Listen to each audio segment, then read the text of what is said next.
Welcome to the Spa Girls podcast. Each week we bring you the very best self-publishing tips, tools and resources for authors. I'm Shah Barrett. Cheryl Phipps. And I'm Trudy J. And this week we are joined by small town romance author Melanie Harlow. Hello. Welcome, Melanie. Hello. Thank you so much. No worries at all. Good to have you here. Yeah, I'm super excited about this interview, actually. I have a feeling it's going to be amazing. No pressure, but it's going to be amazing, right? Yeah, I'm going to quickly... I promise to try to amaze you. Awesome. I'm going to read out the bio first, and then we will get right into the interview. So, USA Today and #1 Amazon best-selling author Melanie Harlow writes sweet, sexy, feel-good romance. She likes her martinis dry, her heels high, and her history with the naughty bits left in. If she's not writing or reading, she's probably at Orange Theory or watching Schitt's Creek again. She lifts her glass to readers from her home near Detroit, MI. Is that Michigan? I'm right about that, aren't I? Yes, Michigan, yes. Michigan, where she lives with her husband, 2 daughters, and pet rabbit. Cute. Yeah. That is super cute. So let's start right at the beginning, Melanie, and talk about how you got into writing and self-publishing. Tell us the origin story. Like everybody else who gets into this, I was a reader and I always thought I would write someday. I thought I would write kids' books, though. That's the funny thing to me now, because I just love writing romance so much, but I thought I would write children's books. And actually, the first book I ever wrote was a picture book. I hardly remember anything about it, but it was a picture book. And then I tried YA. And then this was right about maybe 2010, 2011, 2012. I was querying agents and self-publishing was just really starting to take off. And I had some friends who were self-publishing romance and just having good success and having a good time, being in control of everything. And if you have ever been in the spot where you're trying to get an agent and it's just not going well, you know that it's just a very frustrating feeling. So a little bit of control sounded pretty good to me at that point. And so I switched over to romance. The first couple of books that I wrote were historical, but then I switched to contemporary because I saw that was clearly the market to be in if you wanted to make a living at this. And so I published my first contemporary romance in 2014 and been in that space for about the last 10 years. Wow. Nice. That's awesome. And you write small town romance. So why small town romance in particular? Is it? So this is you were talking a little bit earlier about whether certain things about my branding or marketing were conscious decisions. And so there was a point around 2018. So it was about, halfway into this 10 years that I've had so far, where I just felt like I wasn't making intentional decisions. I was sort of writing whatever book came to mind. I wasn't planning out series very well. And I just decided I could do better. And so at that time, I looked at what reviews were saying about my books, why I thought readers were drawn to me. And I really tried to get a sense of what was it about a Melanie Harlow romance that made someone click it and read it. And one of the things that I realized was that my readers were looking for sort of like cozy, feel good romance, and small town, just that's what that is. So I planned out a 5-book series that I started publishing in early 2019, and I never left that lane. So I've stayed in small town romance ever since. I have this saying in my head, and I don't know if I've read it somewhere on one of your reviews or your website, or but it's like your books are like a warm hug. And I don't know where I've got that from, but I think that's kind of part of the feel that you're talking about. 100%. Yes. So that is something, I don't know if it's on my website anywhere, but if you've ever taken a class that I've taught or attended one of the conferences that I've spoken at, I do talk a lot about trying to figure out how readers want to feel when they read your books. Mm. So when I did the research and I asked them like, well, what do you love about this? Or I went and looked at reviews, or I went and I started collecting all the messages and emails people sent me. And there was just a theme there. And your books are like a warm hug was kind of the gist of it. So it made it easier for me in some ways that I didn't need the twistiest plot. I didn't need the spiciest spice. What I needed to do was deliver that kind of warm, cozy. I mean, my books, I would say, are medium spicy. I feel like spice level has passed me by. Yeah. It has got like Same. more, yeah. Yeah. So the romance, like as a whole, has, I think, gravitated like in the direction of spicy. So I used to think I was more of like a 4 out of a 5. Now I'm solidly a 3 out of 5.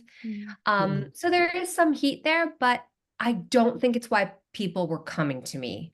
So I realized that I could focus on other things, that I should focus on other things. Well, I like the idea of like it being, I mean, it's the things that you were writing anyway, and you're just kind of doubling down on that. So I'm assuming it's kind of the things that you like to write about as well. Would you say? Correct. Yeah. Yeah, it is. And the funny thing is, like, I've been thinking about this recently. I like to reread books, and there are certain books that I've probably read just like 100 times. And because I like the feeling that it gives me. I don't know what it is. It's just this certain like cozy, warm feeling. And I try to pay attention, like for me as a reader, well, what is it? What's on the page? Like, what is the thing that's delivering that feeling that I just must like so much on some kind of subconscious level? And I just think that there are certain kinds of stories, certain kinds of scenes that really deliver it. Yeah. You talked in your bio about loving Schitt's Creek. I'm the same, and I've watched that series, I don't know, maybe 10 times. You know what's coming, but it's that same feeling that you get. It's okay, yes, it's a small town, but it's the people, and it's like a warm hug, and it doesn't detract. Even though I know the plot line, I still get that same boost, I guess. Yeah. Well, and that always is the amazing thing about romance. Like, how it ends. So it really isn't the like question of, I mean, there should be a question that sustains the will they or won't they kind of through line, but we know that they're going to end up together. But it is that journey that should feel so good. And I think with Schitt's Creek too, it's just, I mean, the performances are amazing too, but the writing is just so funny, and the family is just so close and loving, and the town was not. I love the way that they wrote this small town because it wasn't judgmental. It wasn't. And I read interviews with Dan Levy that said that was intentional, that they did not want this town to be judgmental of this family and these people. They weren't small-minded. And I just love that. That's awesome. So that's all kind of just be like figuring out who you are as an author, isn't it? Like knowing the kind of books you write, and then kind of just, it's almost, I keep saying doubling down on it, but that's kind of how it feels to me. Yeah. And so when I was looking around at all your stuff, one of the big things about you is that you have this amazing, like, beautiful website, beautiful covers, everything kind of seems to fit nicely in together. So can you talk about that? Was that like on purpose? Like you said about, 5 years in, you sort of decided to be a bit more on purpose. So is that part of that, or did you have already? Tell us about that. That was very intentional also. I wanted my website to be a signal of the kind of world that my books would invite them into. So if you go to my website, everything from the kinds of photographs, the fonts, the colors, everything would say to a reader, like, I'm inviting you into this world, and if this looks good to you, I think you will enjoy my books. And if you take one look at this and be like, nope, I'm looking for something dark, I'm looking for, mafia, bad boys, bully romance, nothing about or even sports romance, Nothing about my website is going to say to you, oh, you will love my books. So I just wanted it very clear that I was aiming for a certain kind of a reader, and I needed to signal that. And if you go to other authors' websites that do this well, you will see, different colors, different fonts, different kinds of pictures, a whole different vibe or mood to it. And that's really what branding is. I think a lot of branding mistakes are made when an author is so concerned about appealing to everyone. Well, my books are for everyone, so I don't want to use this one thing or narrow my lane so much, because then it will narrow my appeal. And I really want to be successful at this. But I read a lot of Seth Godin, who is always, he's a marketing genius, and he always talks about what does he call it? The smallest viable market. So he recommends like narrowing down to that niche of and aiming for that one slice of the market that you can get, and really going all in there. So this was a very long answer to your question. Yes, it was intentional. It was intentional at that time. It was part of when I decided that it wasn't just about writing a good book. I also had to think about marketing and branding, and I had really never done that before. Yeah, that's very cool. We always kind of talk about how actually writing is part of the marketing too, and I think that's very clear that you're writing a certain kind of book, and then you're telling people that it's a certain kind of book when you put it out, when you use all the. Absolutely. And that is maybe one of the biggest lessons that I have learned in 10 years of this career, is that I think about the marketing before I write the book, and I bake it right in. I know before I start writing a book why someone who reads me is going to click it. And that's everything from, the tropes to certain kinds of scenes. And to be fair, you wouldn't know this when you're just starting out. This is something that comes, with more experience. But like, I try to write the blurb now before I write the book, so that I know exactly the beats that I want to hit. Yeah. Because that's one thing we were talking about before you came on, was how amazing your blurbs are. And so you're writing them. Is that something you've, I don't know, learned over time? Have you done courses, or is that just you know how to distill things? It's something that I've learned over time. I have one resource that I always recommend to anyone who wants to get better at blurb writing, and that is a book called Writing Killer Cover Copy by Elana Johnson. I just think it's brilliant. It really distills blurb writing down to almost a science. She's got these certain, it's like a recipe. She's got these certain things, and she lists out reasons kind of why it's so hard and why it goes wrong. It is very hard to write a blurb. It is very hard because as the author, we think that we need to include everything in the book. It's all just so amazing. So we want to fit it all in there. But it's a mistake. Too much up top and things don't get going. It's a mistake. So I always think tropes up top, those first 4 lines on the Amazon product page, it's got to be above the see more, because you have to click that little see more to get the whole thing. So in those top sections, I always hit the tropes right there. They're going to know, is this, brother's best friend? Is this a bodyguard? Is it a single dad and a nanny? All of those words, second chance, will be up there at the top. Yeah. And I think that's so important to, particularly to know that a lot of people are buying on their phones, or looking at book descriptions on their phones, which is even less text than if you're looking at on your computer screen. So yeah. Don't hide the lead, as they used to say in the newspaper. Yeah. You're right. And even, Exactly. even like, so there was one that I was just looking at called Ignite, which and the line, and I can't remember the exact line, you can correct me, but it's something like he's the firefighter next door. And I can't even remember what the actual line, but the end of it was, and I promise I didn't mean to set off the fire alarm. And immediately it's not only that it's a firefighter romance, but it's that, oh my gosh, imagine the scene where she's just, like I can, Right. it creates. I was looking for a copy of it. I don't think I have it so that I could see, but yeah, the beginning of that blurb, I wish it's not on this, Just a it's second. not on the copy of it.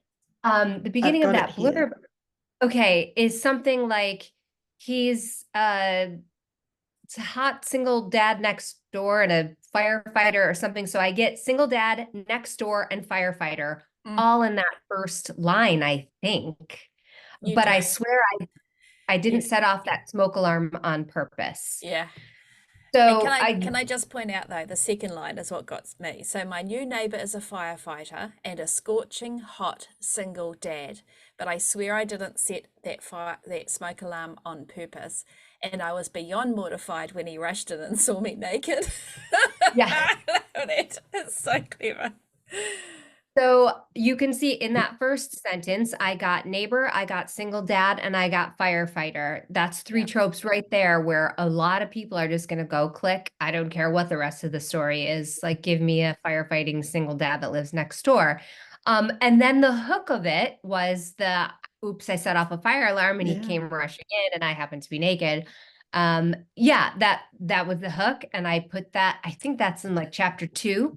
So, if someone started reading it, they would get to it right away. Yeah, the hook is important. The hook is important. So can I ask how long you take to write your blurbs, Melanie? Please don't tell me it comes in the shower and it's 5 seconds. No, I wish. No. I usually will start scribbling something. I'm a thinker. I don't know if you guys ever talk about Clifton Strengths. Oh yeah, Trudy and I are big into it. Cheryl and Wendy, not so much, but Trudy and I, so, we're there. So intellection, learner, input, I'm thinking for you. Yeah. Yes, I am, I'm number 1 achiever. I'm number 2 context. So context, I have to have some things like in place. I need to know where they're coming from in order to move forward. That's why I think I can only write linearly. I can't jump around. And I'm number 3 intellection. So I have to think a lot. I'm number 4 learner, by the way. That was a good guess. So I just think that, I have to let it percolate a little bit. And then usually I know the tropes already when I'm, before I write the book. I know that this is going to be a single dad of 2 daughters, and he's going to move in next door to this girl, and he's a firefighter. So I'll know that. And then I'll think, well, what's funny about that? What could happen that's funny, a funny way to meet each other. And then I might think about that scene where she set off the fire alarm.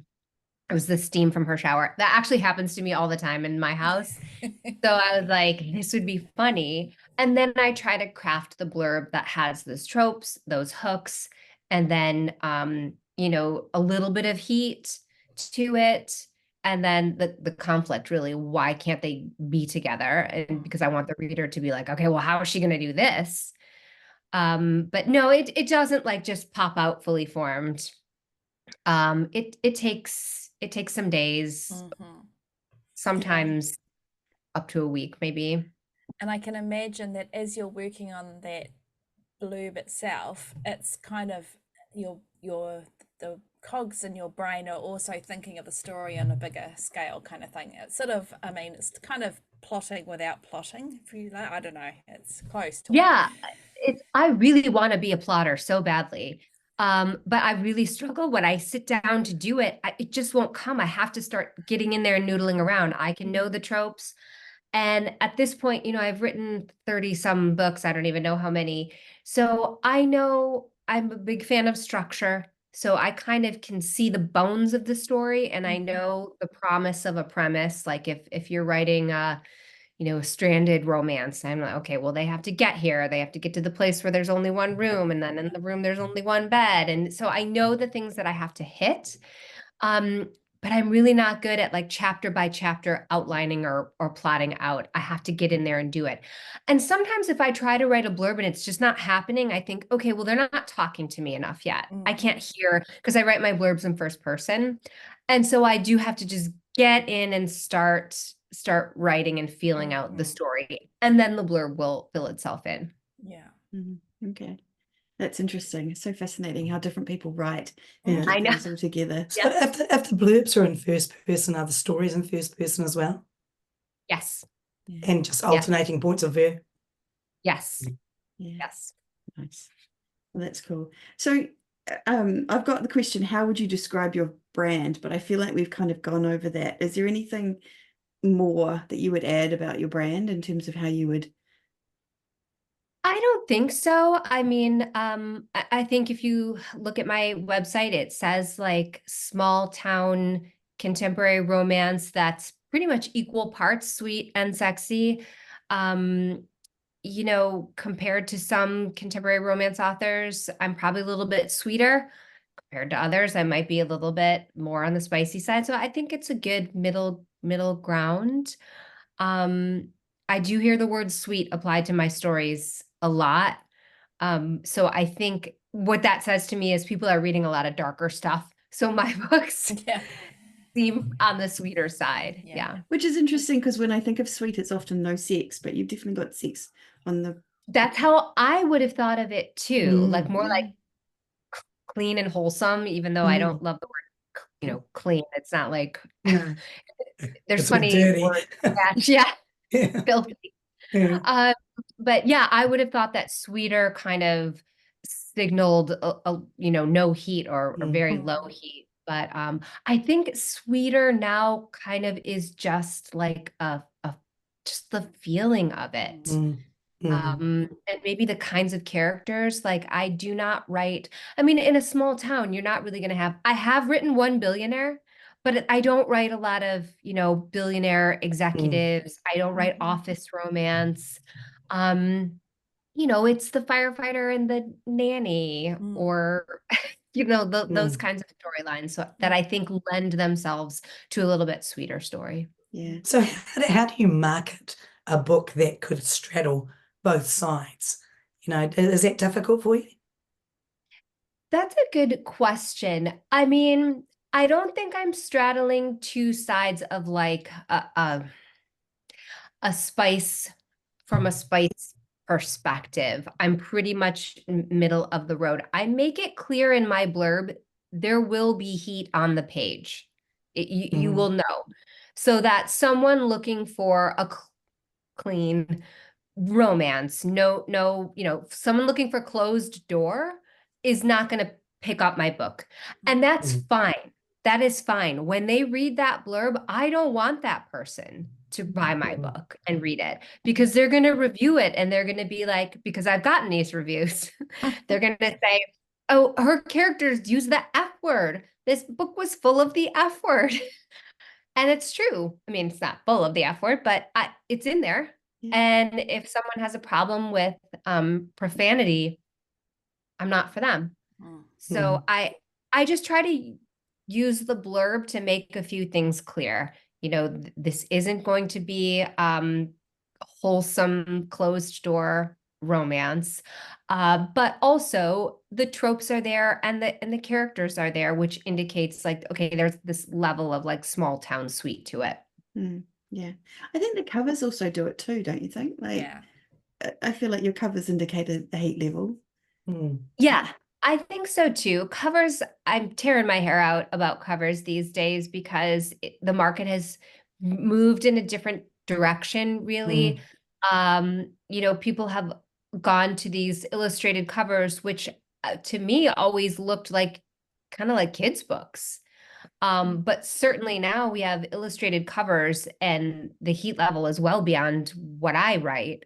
So I'm trying to wrap my brain around it slowly but surely, but it's a difficult landscape to navigate right now in terms of covers. I have always put human beings on my covers.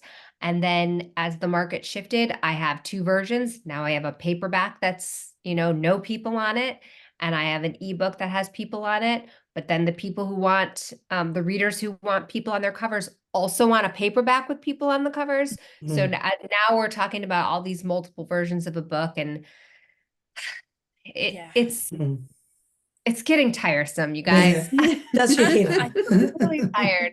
I totally agree. I saw a book the other day, and it was actually in a bricks and mortar bookstore, and I knew exactly what the contents were, and it was in YA, and there's no way this book was in YA, but it was the most beautiful purple, and it kind of had like petals falling down, and I was like, whoa, the packaging does not match the inside of that one. So somebody's great aunt is buying it for a graduation gift. Again, good luck with it.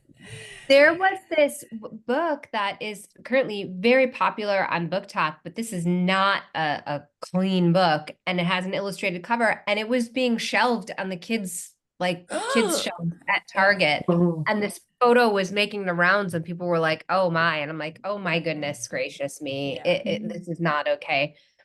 But at this point, it's not really safe to say, oh, with an illustrated cover, that's a clean book, or that's that's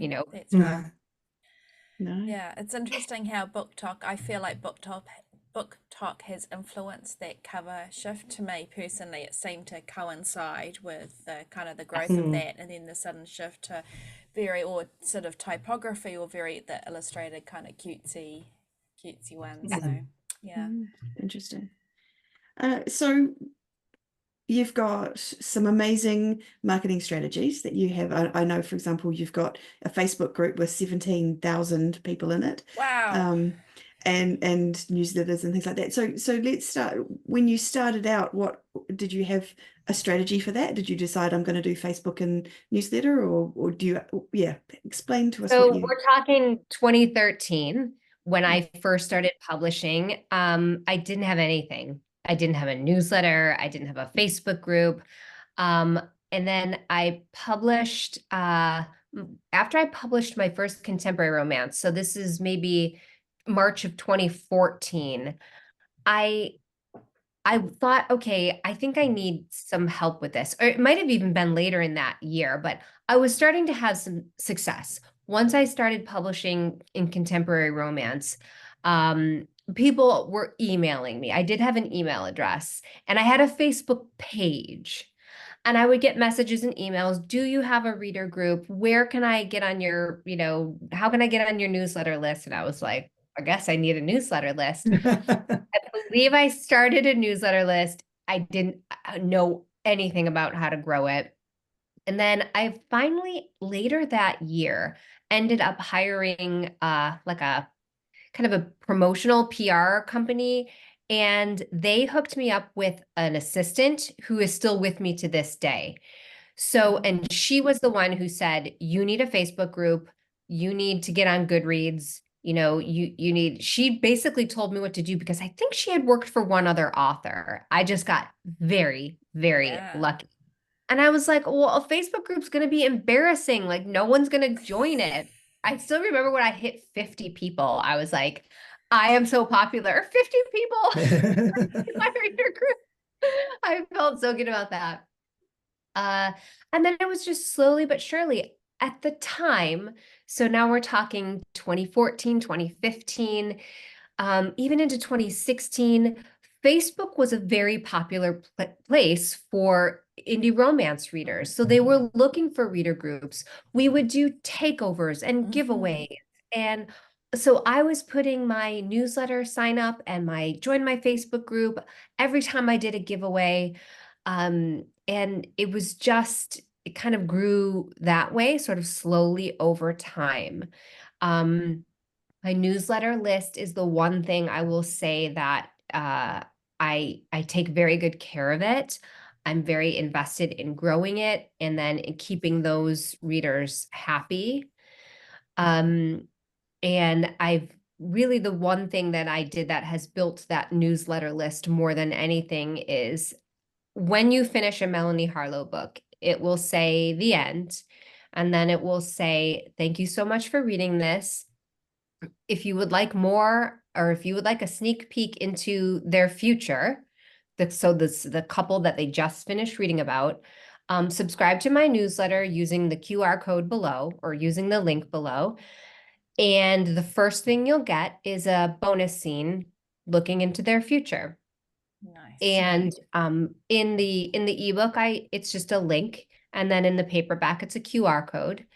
And then they subscribe, they get their bonus scene, and then the next day they get a follow-up email that says, "Did you get your bonus scene?" I link them to it. It's just housed on my website on a page. I have a lot of bonus scenes because I do this for every book. So, did you get your bonus scene? Here it is if you didn't. And next up in the series is, blah, blah, blah, whatever the next book is. I do also have the next book in my back matter, but the subscriber list is first, the opt-in, I mean. I really, really want to catch them right there. That is the most likely they will ever be to join my subscriber list. Yeah. Yeah, Really that's good awesome. advice. And so when you say that you're really invested in it and you take care of them, so what things are you doing to take care of them and make sure they're... So I show up regularly every other week. It's usually either a Tuesday or a Wednesday. I say Tuesday, and then Tuesdays come and I'm like, oh, I didn't plan for this. What can I do? I need another day. So it's usually every other Wednesday. So 2 or 3 times a month, I show up in their inbox. I try to lead with something about one of my books, either a sale or a freebie or an exciting, like I sent a newsletter today and I revealed the title and blurb of my fall release. And this is a book 5 in a series. It's a book that readers have been waiting for. So that was exciting, news. So I try to show up with something for them that feels like a win for them. Then I might talk about new items available on my bookshop. Maybe I have a hardcover available only on my bookshop through my website, or a new merch, or maybe Audible is having a sale. I don't have any control over it, but they might put one of my books on sale. And so I'll put that in. I try to look ahead about 3 months and plan out what my backlist promotions are going to be. So I've got a pretty healthy backlist by now. And one of the good things about staying in my lane is that if you like one of my books, I've got 30 more for you. So for someone who genre hops, it's not as easy, I don't think. But so I usually try to plan that out. Okay, well, in March, I'm going to put this book on sale. And, in April, I'm going to make this book free or whatever. And then at the end, I make a recommendation. It's usually a book by a friend. And then at the very bottom of the newsletter is personal news. What I'm doing with my family, where I have traveled. I include a picture, something personal. I think especially now with AI and a lot of other things, they want a personal connection more than anything. So it's very important to me to let them know there is a human on the other side of this story that they're reading. And this is what she does in real life. This is what she's like.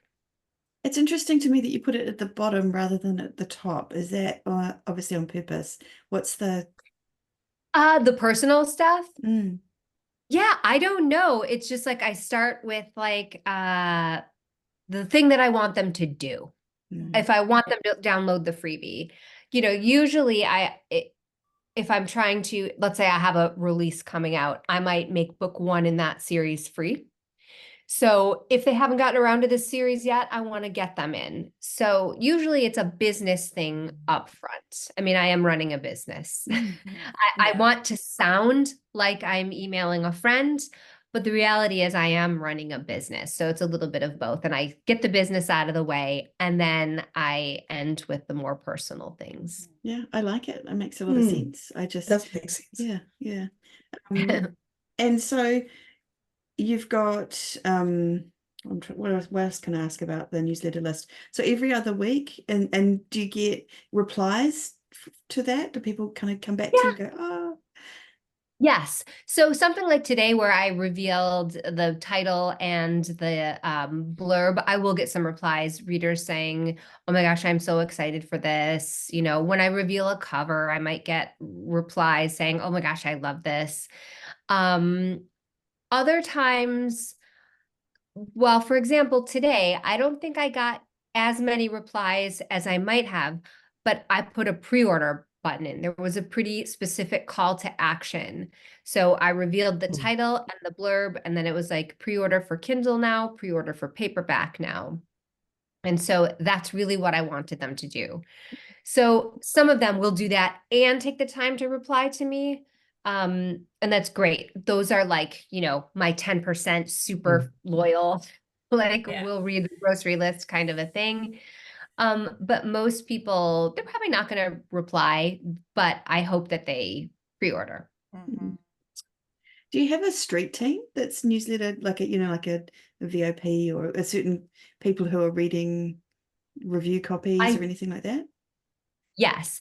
So I have, this has grown over the years. So I would say in the very beginning, I had like 10 people who were, I don't even remember what I called it. I think maybe we called it a street team back then. And then I had what I called, so my reader group, oh, this is an interesting thing. So originally my reader group was called Melanie Harlow Books. But my readers, and I don't know who came up with this, maybe I did. If I did, it was an accidental good idea. I called my readers harlots.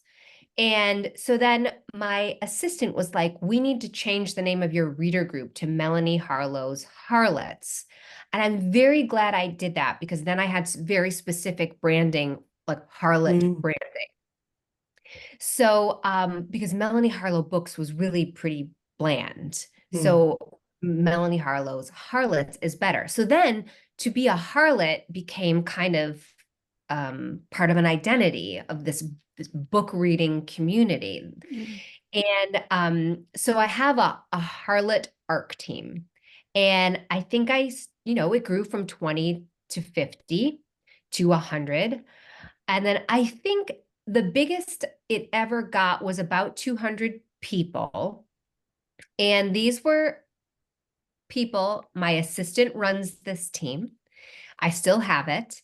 And every time I would release a book, they would get an early copy and they would, with the understanding that they would read it and review it during release week. They would post a review on Amazon and on Goodreads. And then maybe they would post about it on social media, and they had to submit a link to their reviews to be in good standing to stay on the team. And I only release 3 times a year, so it was pretty manageable for them. Some of these readers are on 100 ARC teams. I don't know how they do it.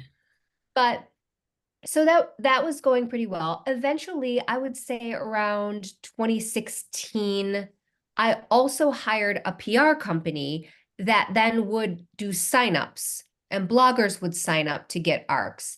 And, that also grew. So I had my Harlot ARC team of 150 to 200 people. And then I had a PR agency giving out maybe like 300 ARCs. So that's a lot of books that were going out early. But that was one of the things that someone said to me early on: give away as many free books as you can. Do not be stingy with it. So I've never been stingy about ARCs, and I firmly believe that it is a good idea. If someone wants to read your book and review it in a timely manner, release week, or I'm flexible with it. Give it to them. Yeah. Until they prove that they can't be trusted with it. And then you are not obligated to give that person any more books. So I coasted along that way right up until this year. And then this year, I stopped working with a PR agency and brought everything, what we say, in-house. So I still have my reader team, but I also have built a team of influencers, because they're not just bloggers anymore. Now they're influencers, and they have, TikTok and Instagram and YouTube and all of these things. And that I just started that in January, was the first sign up, and I got 500 people or so. And I was pretty generous with ARCs with them too. You want one? It's yours. So, and it went pretty well. I would like to grow that, team to be even bigger. They do have to apply for the ARC. It's not automatic. I have a team. This sounds very confusing. So I've got my reader team. I've got that giant influencer team. Then I have a team of VIP influencers. There's maybe like 50 of them who get a ton of stuff from me, free books, swag, random paperbacks sent to them, because they are very good to me and they have excellent credibility with readers and they have a lot of followers. So I treat them nicely. Smart. It's very smart. It's Yeah. interesting. I've also increased the number of people working for me. I'm not managing it. Yeah. It's your As I'm talking, I'm like, Thank goodness. It's your full-time job there, Melanie, dealing with us. Yeah. That's amazing. I have 2 pretty full-time assistants, and then I have I call her a publicist. She's kind of serves that purpose. And then I have like another assistant. So I've got 4 people that I pay monthly to work for me. Yeah. Yeah. And have you always put out 3 books a year? Has your publishing schedule changed over the years? It's pretty much always been 3 books. In 2020, I did 4, but I just had more time that year. That never happened again. This year, it's only 2, actually, just because of family stuff. And then how this worked out with the traditional publishing deal, I had to push a release off. But it's been great. I really needed a little bit of a breather and some downtime. And it's just been really nice to have, like, the schedule is eased up on me. And I like it a lot. I might never write 3 books a year again. Yeah. I like. Did it affect your income, or have you found, because you've got this big backlist? Oh, sure. It will. It will affect my income. Yeah. Okay. Yeah. I'll make less this year. I don't know how much less because I've never done this before. But I was okay with that. I was okay with it. Yeah. Okay. Because that's interesting, because we had the talking about, front list versus backlist sales and things like that. So how much do you think is the focus in your business on front list versus backlist? Do you have a difference, or is it all? So I write in series, usually 3, 4, 5 books. My last couple series have been, let's see, this one was 5. And before that, I did 2 series of 4. Before that was 5. So 4 or 5 books generally, all in the same genre, all in that small town romance lane. So I hit the new release hard when it comes out. I spend a lot of money on advertising. And I would say for the first couple of weeks, that new release is making the majority of my daily income. But then after that, the backlist starts to creep up again, because anybody that came in with this new release who maybe found me can go back through and start reading the backlist. Because if they loved the new release, I mentioned this before, I've got 30 other books for you. So come on in, come into my world. Yeah. And I've got lots for you. So my backlist, I would say it evens out. It's about 50-50 within 1 month after release.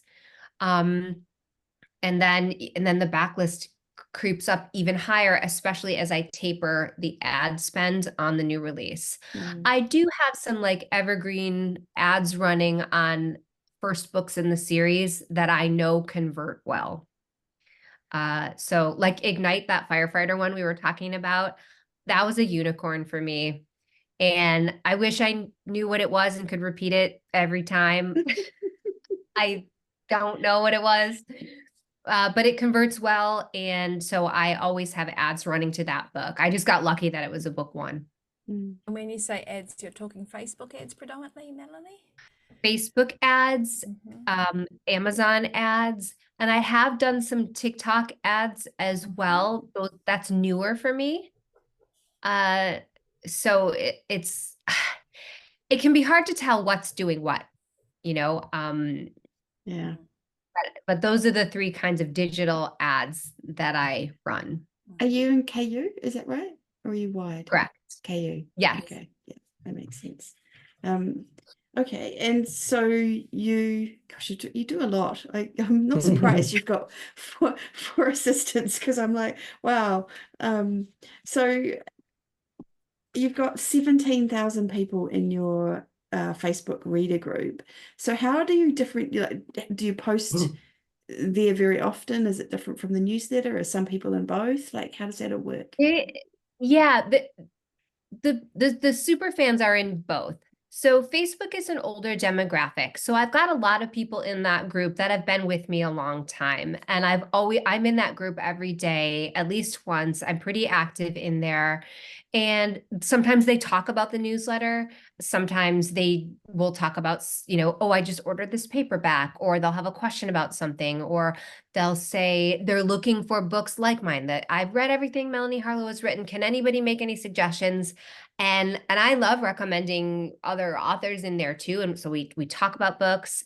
So I am in there every day, and I cultivate a very positive, lighthearted, vibe in there.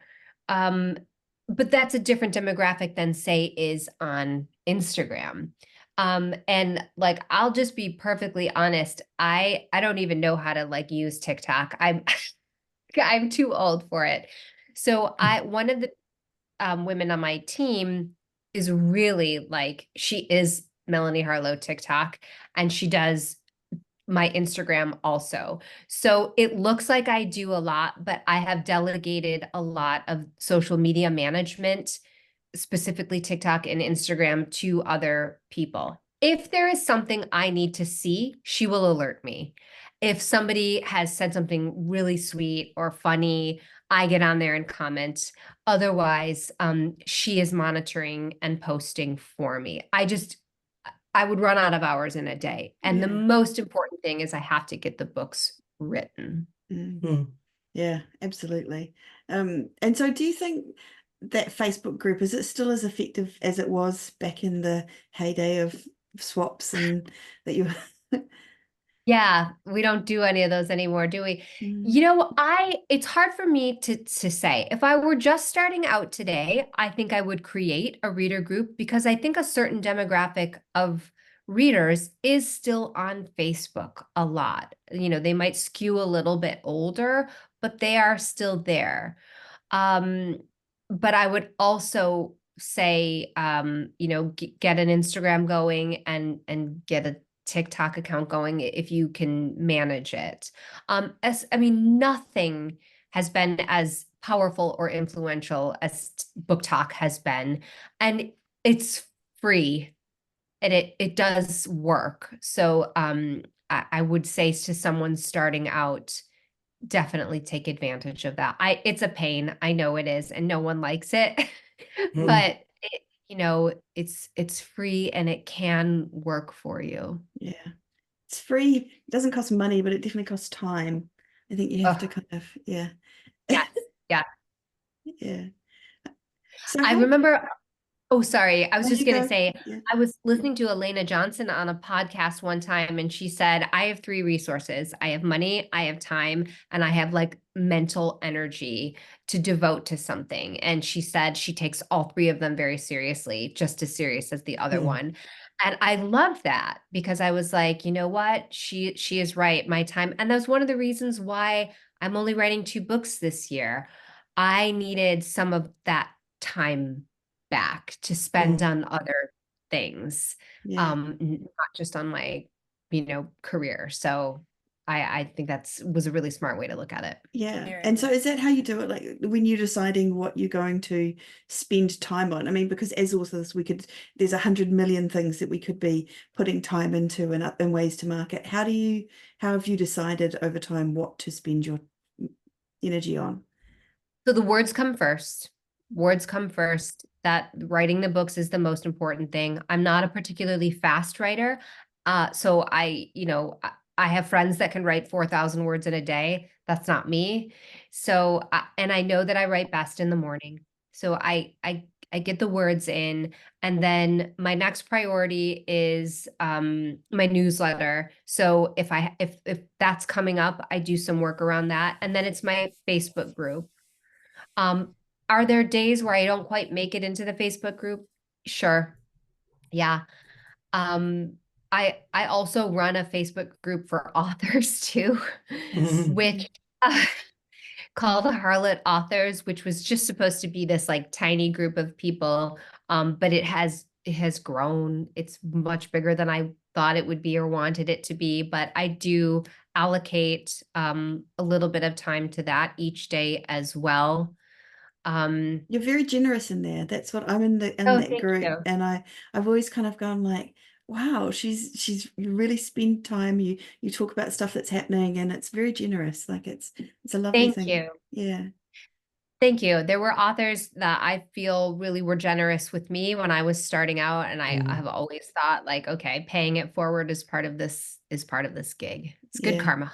Yeah. Yeah. That's good. Nice. Yeah. We feel like we got a bit of good karma for the podcast too. Absolutely.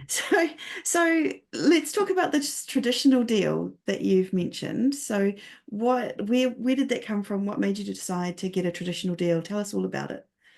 So, I mean, this is something new, right? When you self-published 10 years ago, like you basically were saying like no traditional publishing. Yes, I'm just going to be self-published. And what you gave up was the opportunity really to be in bookstores. And then slowly but surely that changed a little bit. And, if you distributed through Ingram Spark or something, you had a buyer at a Barnes and Noble, let's say, that was willing to put you on the shelves, you could. But I think the really critical factor was, again, book talk and the rise of paperbacks. Suddenly, it wasn't just book reading, it's book collecting. And there were all these special editions, and these new readers were just buying up paperbacks, and that's been great for bookstores. So savvy publishers recognized that there is a market for romance, like paperback romance. People do want to buy it, because even prior to that, when you went to a bookstore, the romance section wasn't huge. And I think a lot of that had to do with romance readers. Once Kindle came out, they're just so voracious, and they just want to go in an ebook, $2.99, $3.99, $4.99, or you're in Kindle Unlimited, and it's like the all-you-can-eat buffet. So, but then this like tide shifted with the popularity of paperbacks. I never would have seen, I did not see this coming.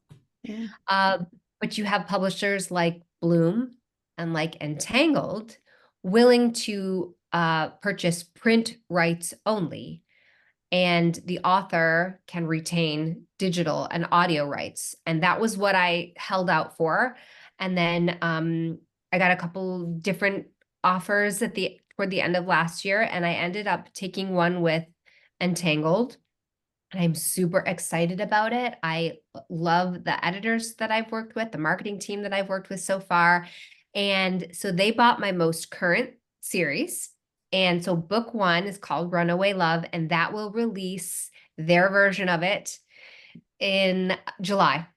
And it will be at Target and Barnes and Noble and all kinds of airports. Nice. I'm all excited about the airport. Yes. I'll look out for it. Have you seen the cover design yet, Melanie? Or so I have. They decided, so because we now have to put out 5 different versions of every book. So this was my original paperback. It was like you were talking about before, the very like font centric, text forward kind of a cover. And they really liked this. So my designer worked with them to tweak it a little bit. It's very cute. The I don't have one yet, but so this like kiss mark here is stenciled on the pages of the new version. It's very cute. I'm really excited about it. So yes, that's so cool. That is coming in July. They wanted to do it quickly, which also was very exciting for me. Yeah. Nothing is slower than traditional publishing. It's like glacial. So I was happy that they wanted to move on it. Oh, that's fantastic. That's awesome. Congratulations. Well, So thank you. You said that you sorry, I'm gonna say there will be content for Instagram when not only have you got your fans finding the books out in the wild there, but yourself. I can imagine the airport selfie. Right. Yeah. I'm terrible at selfies, but I'm gonna try. Yeah. That's awesome. So did they took the books as is? They didn't want to do editing or any other changes? Did you just So four of them were already written, and this is kind of interesting. So this series is about one family, and there were 4 brothers and a sister. And the first 4 books were the 4 brothers. And I wasn't gonna write the sister. I was kind of tired of being in that world, and I didn't have a good idea for her. And she was so young. She was 24 when the last book ended, and she's a PhD student. I'm like, what am I going to do with her? I can't bring her back to this small town. She's like living the dream, And I also had a teenage daughter. She graduated last year, and she like moved out to New York City to go do her thing. And I was thinking to myself, like, it's too close to home. I don't want her to like come back and then, I want her to go do her thing and then come back. Yeah. But so they bought the 4 books, and I asked them if I wrote the 5th one, would they want it? And did they think that was a good idea? And the editor said, yes, write it. And I was like, oh, okay. So I thought about it, and I talked it over with my team. And what I ended up doing was just bumping forward in time 6 years. Nice. So, and it kind of worked out because there's a gap in the publishing too. Book 4 came out in March. Book 5 won't be out until October 1st. So I'll just be like, in these 7 months, 6 years have gone by. Seems perfectly reasonable. Yeah, absolutely. Oh, that's right. perfect. No one will bat an eye. Yeah. That's funny because that was one of the when I was actually had a session with Becca Syme, and we were talking about a book that I was struggling with, and she said to me, just break it up, like do something unexpected. And one of the suggestions was put it ahead in time, like jump 10 years for the next book. And I didn't do that. I did something else. But it's funny how just something like that can kind of tip it back into being something that makes more sense to you, or gives you something to write about. Yeah, I was just blocked with this young person. I don't remember what it's like to be 24. Like, I don't even know. It's so young to me now. So I just couldn't do it. But yeah, bumping it forward, giving myself permission to jump forward in time just unlocked it. And then I was like, okay, yes. Yeah. That's awesome. And so did you say the 4th book is already out? So they've put out all the other books. The 4 books are all there and ready to go. Yes. So they are releasing, I think, books 1 and 2 this summer. And then this is sort of odd. Book 5, their paperback version, will release when I release the ebook. So it will all be simultaneous. And then I don't know when books 3 and 4 are coming out. I really don't. In the middle. Maybe it's a mystery. Yeah. Oh, well, that's exciting. We have to. Yeah. Cool. I'm looking forward to the Instagram pics of you at the airport with your of me like sneaking through the airport trying to find one. copies. Yeah. You're right. Yeah. Moving it to the front. I'm always, it's funny, I'm always waiting for the post where the author said, I got in trouble for signing the books in the bookstore or something. Yeah. And could you imagine? Like they were. I know. I went to a bookstore. I've been there twice now in Brooklyn. It's called The Ripped Bodice. It's fabulous. If you're ever in New York City, go out to Brooklyn and go to this place called The Ripped Bodice. And I went in and they had 3 of my books on the shelf. And I went up and I let them know at the front. I was like, hey, I'm an author and my books are on the shelf. And they're like, oh, do you want to sign them? I said, yes. They didn't ask me for any proof of like who I was. This is not recommendation to anybody No. listening. Yeah, don't go sign Don't random go books sign that other are not people's books, yours. Melanie. I know. Oh, that's cool. Maybe they authors knew are you. wonderful people. Yeah, I Maybe was they were gonna just trying to say. act cool and like, oh yeah, we've got to pretend that we don't recognize Melanie Yeah. Harlow at sight. Mm. And Yeah. Exactly. I am pretty sure they had no idea, but I was like, okay, but it was fun. I took a picture of me signing. It was really Yeah. fun. Oh, well, that's cool. awesome. That's fantastic. I think that we are coming close to the end of our interview here, but I just want to ask you one last question. Like for someone maybe starting out or new to self-publishing, what is your biggest piece of advice or the thing that you think people need to take into, I don't know, keep in mind? So I think that what I wish I could go back and do better was being more intentional about planning. But again, that is something that comes with time. But one thing that I did was I wasted a lot of time trying to avoid tropes. I thought they were cliched, overdone, repetitive, and why would anybody want to read another single dad nanny romance? I need to do something different. But of course, that is nonsense because single dad romances have, I think of my 5 top selling books, 3 of them are single dad romances. Like people love what's familiar. They want a fresh twist, a fresh voice, and you can bring that, but do not don't be ignorant like I was. Mm. Don't be afraid to embrace those tropes because readers certainly do. Yeah, that is very true. Very wise words. Thank you so much. That's fantastic. So if someone wants to go find out more about you or find out more about your books, where's the best place to go? So you can find me, melanieharlow.com is my website. If you are on Facebook, Melanie Harlow's Harlots is my reader group. If you are an author interested in joining the author group, you will have to message me because I keep it hidden. I'm protective of that group. And so I just ask that you message me and I'll send you a link and you can join. You just have to say like you heard about it on this podcast and that'll be good enough for me. I will put the drawbridge down for anyone who wants to come in. Oh, that's so nice. I will Yeah. be messaging you saying I was a co-host of the podcast. Mhm. Please let me in. It's an amazing group and you're very generous with your information in there. So I would recommend it to anyone who wants to join. So and where can we be found, Shah?